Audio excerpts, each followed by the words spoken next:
বশীকরণ নিয়ে অনেক টোটকা শুনেছেন, ফেসবুক, ইউটিউব, ইনস্টাগ্রামে অনেক টোটকা শুনেছেন। আমি আজকে একটি টোটকা বলছি, এই টোটকাটি করলে কিন্তু আপনার প্রেমিক বা আপনার প্রেমিকা আপনার বাধ্য হবে। কি করবেন? একটা 250 গ্রাম মধুর ডিব্বা কিনে নিয়ে আসতে হবে। কাচের ডিব্বা হলে খুব ভালো হয়।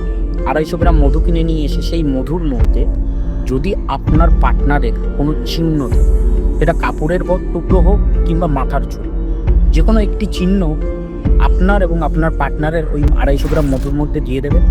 দিয়ে আপনি একটা সাদা কাগজে লাল কালি দিয়ে আপনাদের দুজনের নাম লিখবেন এবং তার মধ্যে লিখবেন আপনার যে মনস্তত্ত্ব, লিখে ওই মধুর বয়নের মধ্যে দিয়ে আপনি একটি লাল কাপড় দিয়ে বেঁধে আপনার ঘরে যে কোনো বদ্ধ জায়গায় রেখে দিয়ে দেখুন আপনার পার্টনারের সাথে যেই সমস্যাই হোক না কেন সেই সমস্যার সমাধান হয়ে যাবে এবং আপনার পার্টনার আপনার বাধ্য হয়। ভিডিওটি ভালো লাগলে কমেন্টে লিখুন জয় মা।